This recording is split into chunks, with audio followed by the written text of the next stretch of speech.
I always have a radar on rebounding. Sometimes you get them, sometimes you don't. But a team that shoots as many threes as they do, that requires all the guards to come back and help the bigs catch those long rebounds. Just be alert. They have a couple wings that crash the glass, so you got to put bodies on them. But when you do get those rebounds, it helps us get into the break a little quicker because the guards got the ball, and obviously, um, it helps us just keep them to one shot. So that I'll get double digits every game, but I have the same intentions, like we should. Steph, how much different was the defense without the shot blocking you had against Memphis? Was it a drastic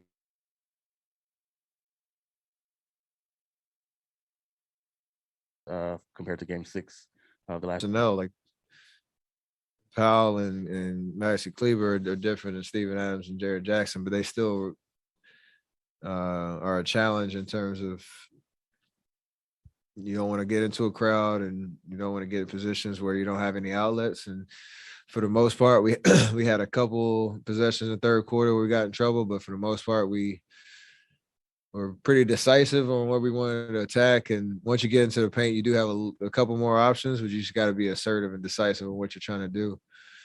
JP got into the paint a bunch of times. Obviously finished. I think I had a couple of transition, but when we get in there, there are opportunities to shoot, but there's also opportunities to kick and create the good Warrior basketball ball movement that we're used to. So that's one game we got to understand there'll probably be adjustments and respond accordingly. Wiggins was picking up Luka full court at times. You're a guy obviously that the defenses sometimes do that too. Does that annoy a ball handler when you got a guy kind of constantly up in you? Yeah, it does, and so it's a tactic, obviously, in terms of just making guys work. Reggie did it to me a couple of times. It's just one more thing to think about. I wouldn't say it bothers you, but something you can't try to overcome. Waves is going to keep doing it, but it's just one more thing to think about, and that's good playoff basketball. What'd you just think about his individual defense tonight, mostly on Luka? He took the challenge, and Luka's tough, man. Like he still finds a way to control possessions. You got to assume he'll shoot a little bit better, but Wiggs was relentless. Every possession he was out there on him, and that's all we really want. Like even if Luka has his numbers, you just want him at the end of the day feel like he had to work for everything he got and not give him anything easy. And we have to be able to help him on the backside, our rotations, and they want to try to bring me and JP into the pick and rolls. Communicate the Wiggs, let him know where it's coming from, and be on a string. But that point of attack, Wiggs was awesome, and he's showing what he's capable of on that end of the floor. Steph, there was a play in the third quarter. You got trapped in the corner. You had to throw kind of a tough pass, maybe kind of a wild pass out to Draymond. That's what I do, throw wild passes. that play could have gone a lot of different directions, but it ends in obviously a big three. How would you kind of just describe the way that unfolds and the read that you and Draymond have to make that happen, and obviously the difficulty of the pass itself? It was a long shot pass. I just told them in the locker room just a minute ago. I said when I threw it and I looked back and I saw it was not going anywhere near Loon, who I was trying to throw it to, and I saw Draymond save it. Sigh of relief on that one, but the way we play, once you get it, the first pass, they had two guys on me, and then we have more actions to follow. That's what we've been doing for years, and there's a chemistry to that. So, good things usually happen, and especially the way they try to take away the 3-point line on the initial attack. We had like Loon setting a nice down screen for me to get a shot. We had guys cutting on the backside of another possession. So great chemistry in terms of creating offense that way, minus the behind the head pass. You're immediately sprinting out though to catch that pass back from Draymond. Does he already know you're going to do that? Does Loon already know you're going to do that to set that pick? Like how Absolutely. quickly are they figuring out that that's where this is heading? That's just patterns. You just see me down the floor, Loon in position, set a screen, and as soon as I take my first step back towards the ball coming off the down screen, like I'm sure Draymond's not looking at anything else. I didn't see the play, but I'm sure his eyes didn't go to the weak side at all. It's just patterns that we're used to, and you could look at a lot of different plays tonight that showed that chemistry in terms of just read and react motion offense. Steph, was tonight as strong or as focused as a defensive performance that you guys have had all playoff as far as start to finish, and secondarily, how has Andrew evolved or changed since he's been here, since he's been in this Warriors culture?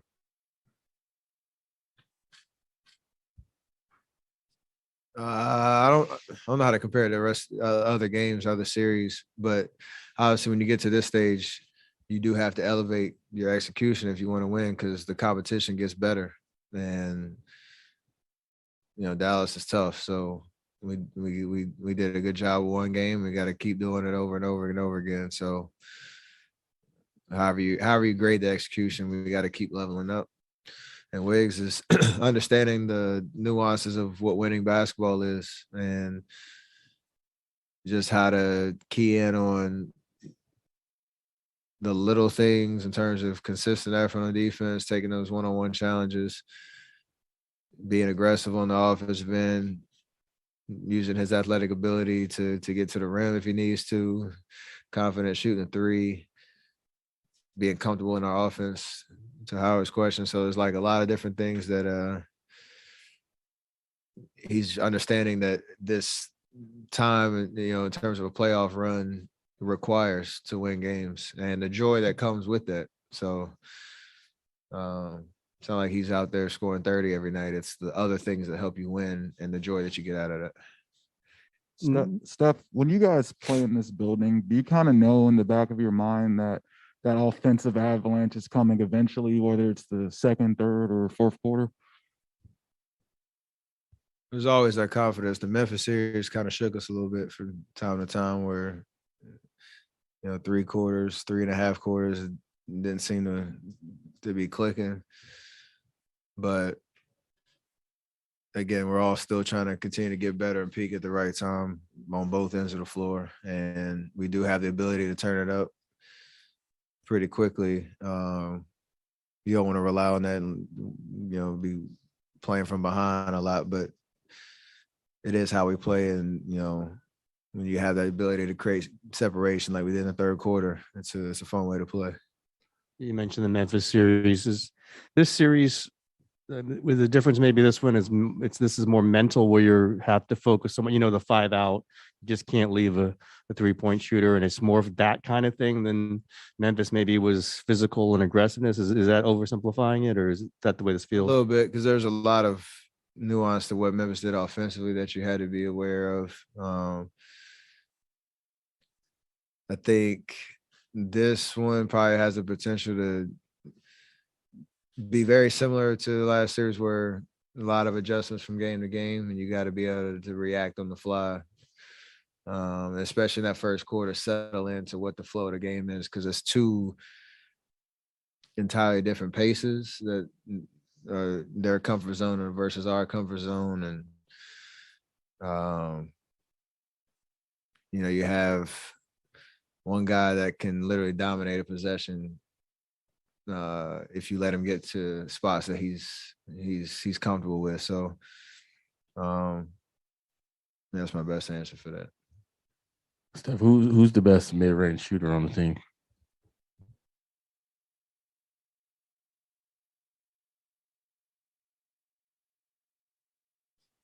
It's a good question.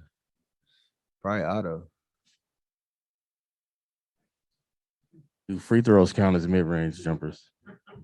And then it's definitely not me right now.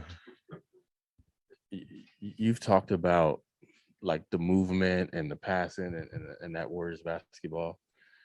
Would it be fair to say that the movement made y'all? Hey, David's gonna be hype about that one. That's phenomenal. Yeah, the movement made us tonight. So shout out to David Dennis on the assist right there. That was nice. That was nice. You Clay and Draymond have all made note that you haven't played in games with these kinds of stakes for about 3 years now. As you get closer, we're in the conference finals now. Is the energy familiar? Is it familiar but different this time around? Is it entirely different? We're super comfortable on this stage.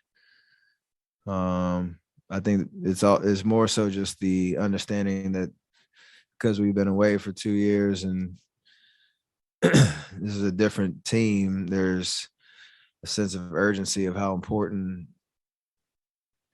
It's even hard to say that because every time you go through this, it's important. But is it more gratitude of being back here, and there's more of a sense of urgency on not letting an opportunity kind of slip away. So who knows how it plays out, but I'm enjoying every bit of this. I know Clay is as well. Draymond is because we haven't played meaningful games and at this time of year, in 2 years. So it's special, and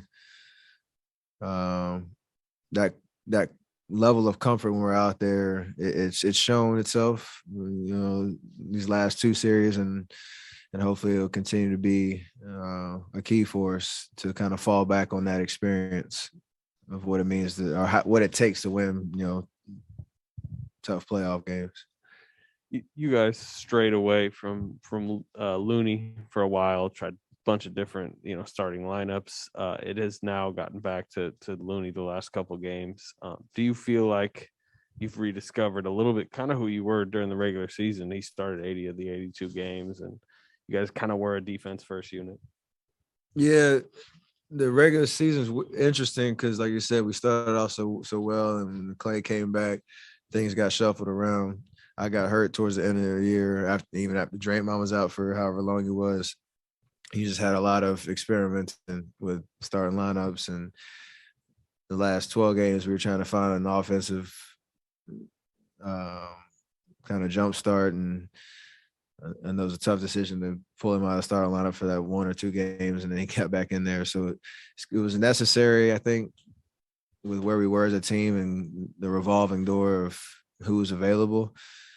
But it's also part of who we are in terms of things can change really quickly in terms of who's supposed to start, what matchups work in our favor, the ability to adapt from game to game like we did in game 6 in the last series. And it all falls back to the chemistry of, even you talk about spacing issues with Loon and Draymond and all that, we still find a way to kind of overcome that. So there's a lot of confidence in what Loon brings, and he's been playing. You got to give him credit. Obviously, he's been playing amazing and making his opportunity worth it. Steph, since you're reflecting a little bit, do you remember what you thought when Clay said it's championship or bust? That's in November. You guys are 15-2 at the time. He said that this year. I missed it. November. I'm confused. November, a couple months before he came back, and you guys were 15-2 at that stage. So it's funny because him being away, I'm sure I expected him to say something like that just in anticipation of him coming back. But like I said, it's an exciting time to be back on the stage. We're not skipping ahead any part of this journey. We understand that we just won 1 game in the Western Conference Finals, and we got a lot of work left ahead of us to get back to the final. So we'd love to make him a profit this year. You mentioned your free throws and missing the 2 at the beginning. When you miss 2 shots in a set like that, how does that change your mental or mindset? Not in a discouraging way, but do you ever kind of say, I want to avenge those missed free throws? Always. It's funny. And I got the tip back and I hit a mid-range. It was nice. Got the 2 points back, but I shook this one off. You always just talk to yourself, no matter if you're missing shots or free throws or whatever it is. You just talk positive to yourself about what's coming next. I think I blamed it on the 4-day break tonight in my head, and then try to just shake it off. Whatever you can to motivate yourself. I don't ever lose confidence. It's just that self-talk that helps. Right, great. Let's just go to one on Zoom. Alexander, go ahead. Thank you. Steph, congratulations on the great victory. I can ask you for the next game, how to avoid getting surprised by Dallas. Same two teams, but what do you expect to happen the next game? And another question on 4 for TV, Radio TV of Serbia, about Dejan Milojevic, a new assistant coach this season. Have had a chance to work with him, and what are your thoughts about him joining the team? He's been a huge help to us. Obviously, he's been working with Wise most of the year and trying to mold him into the player that he wants to be. He gives us a lot of good sets that he draws up, gives a coach from time to time, and he's just a hooper. I saw some clips of him playing overseas. He knows how to play. And he has just a good eye for the game, so he'll give you some gems during timeouts and stuff to kind of look out for.